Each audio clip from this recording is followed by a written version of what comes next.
أعوذ بالله من الشيطان الرجيم بسم الله الرحمن الرحيم الحمد لله رب العالمين اللهم صل على سيدنا محمد وعلى آل سيدنا മുഹമ്മദ്. ശ്രോതാക്കളെ, നമ്മൾ ഹുസൈൻ സലഫിൻ്റെയിലേക്ക് തന്നെയാണ് ഇപ്പോഴും ഉദ്ദേശിക്കുന്നത്.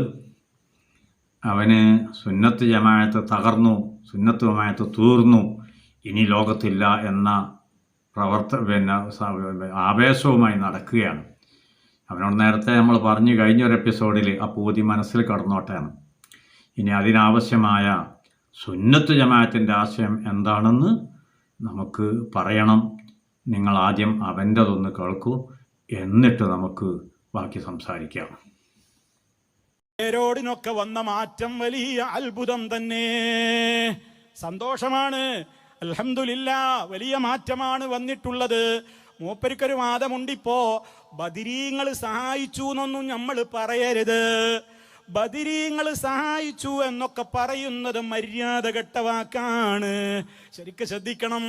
ബദരീങ്ങൾ സഹായിച്ചു എന്നൊക്കെ നമ്മൾ പറയുന്നതൊരു മര്യാദകേടിൻ്റെ വർത്തമാനമാണ്. പിന്നെ ഇങ്ങനെയൊക്കെ വേണമെങ്കിൽ പറയാം. എങ്ങനെ? ബദരീങ്ങൾ മുഖേന അല്ല സഹായിച്ചു, ബദരീങ്ങൾ കാരണമായി അല്ല സഹായിച്ചു എന്നൊക്കെ പറയലാണ് അതിൻ്റെ മര്യാദ. അല്ലാത്ത വർത്തമാനം പറയുന്നത് മര്യാദ കെട്ട വർത്തമാനമാണ്. അൽഹംദുലില്ലാഹ്, പേരോടിനെ കൊണ്ടത് പറയിപ്പിച്ചത് ഞങ്ങളുടെ അക്ഷീണയത്നമുള്ള അധ്വാനം തന്നെയാണ്. കല്ല് പൊക്കാനുള്ള ആരോഗ്യം പോലുമില്ലല്ലോ. പിന്നെ എന്തിനാ മകൻ പോയിട്ട് ഉപ്പാ നിങ്ങൾ എനിക്കൊരു വീടുണ്ടാക്കി തരണം എന്ന് പറയുമ്പോൾ എന്താണ് അതിൻ്റെ ഉദ്ദേശം? ഉപ്പ ഇടപെട്ടിട്ട് എനിക്കൊരു വീടുണ്ടാക്കാനുള്ള കാര്യങ്ങളിൽ സഹായിക്കണേ, ഇത്രയുള്ളൂ. ഇതേപോലെ ഈ അവശനായി കിടക്കുന്ന ബാപ്പയുടെ സ്ഥാനത്താണ് മുഹമ്മദ് മുസ്തഫ സ്വല്ലല്ലാഹു അലൈഹി വസല്ലമും അങ്ങനെ തന്നെ. അവിടുത്തോട് നമ്മൾ എന്തു ചോദിക്കുമ്പോഴും രോഗം മാറ്റണേ നബിയേ, സ്വർഗം തരണേ നബിയേ, നരകത്തുനിന്ന് രക്ഷിക്കണേ നബിയേ, കുട്ടിയെ തരണേ നബിയേ, ആപത്ത് തടുക്കണേ നബിയേ എന്നൊക്കെ പറയുമ്പോൾ അള്ളാന്റെ റസൂലിന് അതിന് കഴിയുമെന്ന് വിശ്വസിക്കാൻ പാടില്ല. മറിച്ച് നബിയേ, നിങ്ങൾ ഇടപെട്ടിട്ട് കാര്യങ്ങൾ നിവർത്തിക്കണം എന്നേ കരുതാൻ പാടുള്ളൂ എന്ന്. എത്രത്തോളം ബഹുദൂരം സത്യത്തോട് ഇങ്ങനെ അടുത്തടുത്ത് വരുന്നു. പൂർണ്ണമായി ശരിയായിട്ടില്ലെങ്കിലും അയാളെ പറഞ്ഞ വാദം അങ്ങനെയൊക്കെ ഒരു മാറ്റം മൂപ്പർക്ക് വന്നോ എന്ന് നിങ്ങൾക്ക് സംശയമുണ്ടെങ്കിൽ ആ ഭാഗം നിങ്ങളൊന്ന് കേൾക്കണേ.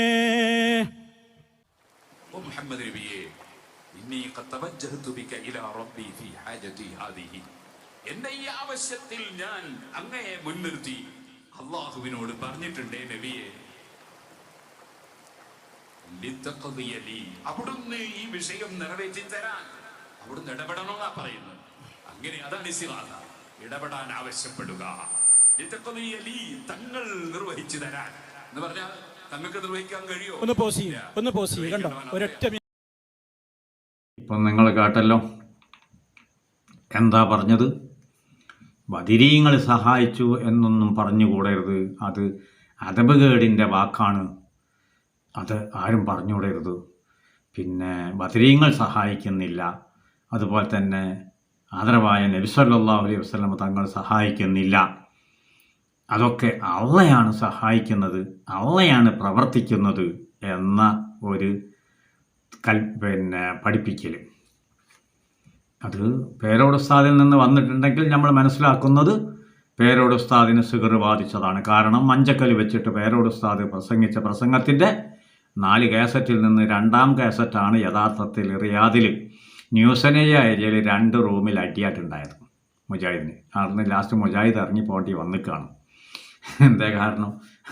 മുജാഹിദ് കാട്ട ആയത്തുകളും ഹദീസുകളും അതുപോലെ തന്നെ ദുർവ്യാഖ്യാനങ്ങളുമായിരുന്നു അതിൽ നിന്നുണ്ടായിരുന്നത്. ഏതാട്ടെ, അത് നമ്മൾ പിന്നെ പറയാം. ആ വിഷയം തോനെ പറയാണ്ട് രസാ. ഞാനന്ന് പേടിച്ച് കിടന്നൊരു സമയമാണ്. കാരണം ജയിലിൽ പോകേണ്ടത് ഞാനാ, കേസറ്റ് കൊടുത്ത് ഞാനാണല്ലോ, അതിനോട് ജയിലിലേക്ക് പോകേണ്ടത് ഞാനാ. പേടി നല്ലോണം ഉണ്ടായിരുന്നു. എന്നാലും പ്രവർത്തിക്കാനുള്ള തൗഫീഖ് അല്ലാഹ് തന്നു. നമ്മൾ പ്രവർത്തിക്കുകയും ചെയ്തു. കേസറ്റ് പേരോട് സ്ഥാനാണ്. അതേപോലെ തന്നെ നാദാപുരത്ത് വെച്ചിട്ട് പേരോട് നമ്മെ പഠിപ്പിച്ച ചില വിഷയങ്ങൾ, അതിലേക്കാണ് ഇപ്പം ഞാൻ വരുന്നത്. നാദാപുരത്ത്, അതുപോലെ തന്നെ പിന്നെ കണ്ണിയത്ത് ഉസ്താദിൻ്റെ നാട്ടിൽ, അവിടെയൊക്കെ വെച്ച് നമ്മെ പഠിപ്പിച്ചത്, അത് ഞാനിപ്പം നിങ്ങളോട് ഞാൻ പഠിച്ചതിനെ ഞാൻ നിങ്ങളിലേക്ക് തരുന്നു.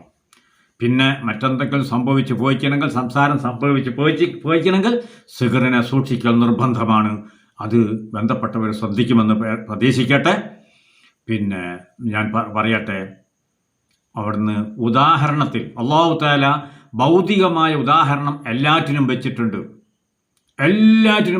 ഭൗതികമായ ഉദാഹരണത്തിന് പേരോട് ഉസ്താദ് തന്നെ പറഞ്ഞു തന്നതാണ് ഇപ്പം ഞാൻ പറയുന്നത്. ഒരു മുതലാളിയുണ്ട്. ആ മുതലാളിക്ക് കുറേ ജോലിക്കാരുണ്ട്, പലതരം ജോലിക്കാരുണ്ട്. പറമ്പിൽ ജോലി ചെയ്യുന്നവർ, അതുപോലെ തന്നെ കൃഷി ഇറക്കുന്നവർ, മൃഗങ്ങളെ പോറ്റുന്നവർ, അതുപോലെ തന്നെ കമ്പനികളുണ്ട്. അങ്ങനെ തുടങ്ങിയിട്ട് കുറേ വാഹനങ്ങളുണ്ട്. ഇതൊക്കെ നിയന്ത്രിക്കുന്ന ഡ്രൈവർമാരുണ്ട്. ആ മുതലാളി പിന്നെ ഓരോ ഭാഗവും ഓരോ കമ്പനികളും നിയന്ത്രിക്കാൻ അതാത് കമ്പനിയിൽ തന്നെ മാനേജർമാരുണ്ട്. അതുപോലെ തന്നെ കൃഷി ഇറക്കുന്നവർക്ക് അവിടെ നോക്കുന്നവരുണ്ട്. ഇങ്ങനെ ഓരോരുത്തരുടെ നിയന്ത്രണത്തിലാണിത് നടക്കുന്നത്. നിയന്ത്രണത്തിൽ നടക്കുന്ന പ്രവർത്തനം, അങ്ങനെ വാഹനങ്ങൾ ഓടിക്കുന്നതിൽ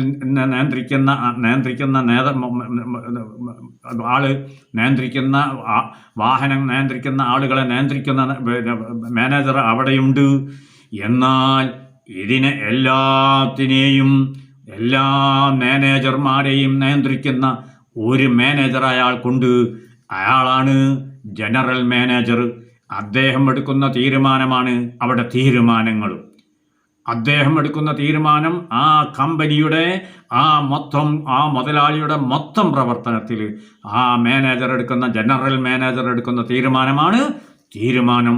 അത് ജോലിക്കാരെ മാറ്റാണെങ്കിലോ, ഏരിയയിൽ നിന്ന് മാനേജർമാരെ മാറ്റണമെങ്കിലോ, ശമ്പളം കൊടുക്കണമെങ്കിലോ, ശമ്പളം വർദ്ധിപ്പിക്കണമെങ്കിലോ, ജോലിക്കാരെ ഒഴിവാക്കണമെങ്കിലോ എല്ലാം എടുക്കുന്ന തീരുമാനം ഈ ഒരു ജനറൽ മാനേജറാണ്. എന്നാൽ ആരാ നിശ്ചയിച്ചതാടെ? മുതലാളിയാ നിശ്ചയിച്ച്. അതും പറഞ്ഞു, അതിനെയും നമ്മൾക്ക് വെളിവാക്കി തന്നു. എന്താണ്? എന്തേ ജനറൽ മാനേജറായിട്ട് സർവാധികാരത്തോടുകൂടെ ഒരാളെ നിശ്ചയിക്കാൻ കാരണം? ആ മുതലാളിക്ക് പൂർണ്ണമായും തൃപ്തിപ്പെട്ട നിലക്കല്ലാതെ ആ മനുഷ്യൻ പ്രവർത്തിക്കൂല. മറ്റെല്ലാവരും കുറച്ചൊക്കെ എന്തെങ്കിലുമൊക്കെ ഒന്ന് അങ്ങോട്ടും ഇങ്ങോട്ടും തിരിഞ്ഞു പോകും. എന്നാൽ ഈ ഒരു മനുഷ്യൻ, ആ മുതലാളി എന്ത് ഇഷ്ടപ്പെട്ടോ അത് മാത്രമേ പ്രവർത്തിക്കുള്ളൂ. അതാണ് ആ മാനേജർക്ക് ഇത്രയും സ്ഥാനം കൊടുക്കാൻ കാരണം. അപ്പം തൃപ്തിപ്പെട്ട് അത് ജീവിച്ചു. ഇതാണ് കാരണം. ഇതേപോലെ തന്നെ റബ്ബ് തആലാക്ക് പൂർണ്ണമായും അടിമപ്പെട്ട്, പൂർണ്ണമായും അവിടത്തേക്ക് റബ്ബിൻ്റെ പൊരുത്തം മാത്രം സ്വന്തം ശരീരത്തിൽ പകർത്തി, റബ്ബിൻ്റെ പൊരുത്തം മാത്രം കാംക്ഷിച്ചു, റബ്ബിനെ മാത്രം തൃപ്തിപ്പെടുത്തിക്കൊണ്ട് തന്നെ അങ്ങ് ജീവിച്ചപ്പോൾ അവർക്ക് ചില അധികാരങ്ങൾ അല്ലാഹു തആല നൽകി. ഇവിടെ മീകായിൽ അലൈഹിസ്സലാം തന്നെയാണ് മഴ പെയ്യിക്കാവുന്ന ജോലി ചെയ്യുന്നത്. അസ്രായിൽ അലൈഹിസ്സലാം തന്നെയാണ് റൂഹിനെ പിടിക്കാവുന്ന ജോലി ചെയ്യുന്നത്. ഇങ്ങനെ കോടാനി പ്രവർത്തനങ്ങൾ ലോകത്തിൻ്റെ പല ഭാഗത്തും പ്രപഞ്ചത്തിൽ റബ്ബ് പടച്ചയിൽ നിന്ന് എല്ലാറ്റിലും നടക്കുന്നു. അവിടെയൊക്കെ ജോലിക്കാരുമുണ്ട്. എല്ലാ പ്രവർത്തനവും നടത്തുന്ന ജോലിക്കാരുണ്ട്. ആ ജോലിക്കാരെ ഒക്കെ നിയന്ത്രിക്കുന്നത് ഈ കാലഘട്ടത്തിൻ്റെ ഖുതുബാണ്. ഖുതുബിനെയാണ് റബ്ബ് തആല നിശ്ചയിച്ചത്. അത് പ്രതിനിധിക്കാണ് അധികാരം നൽകിയത്.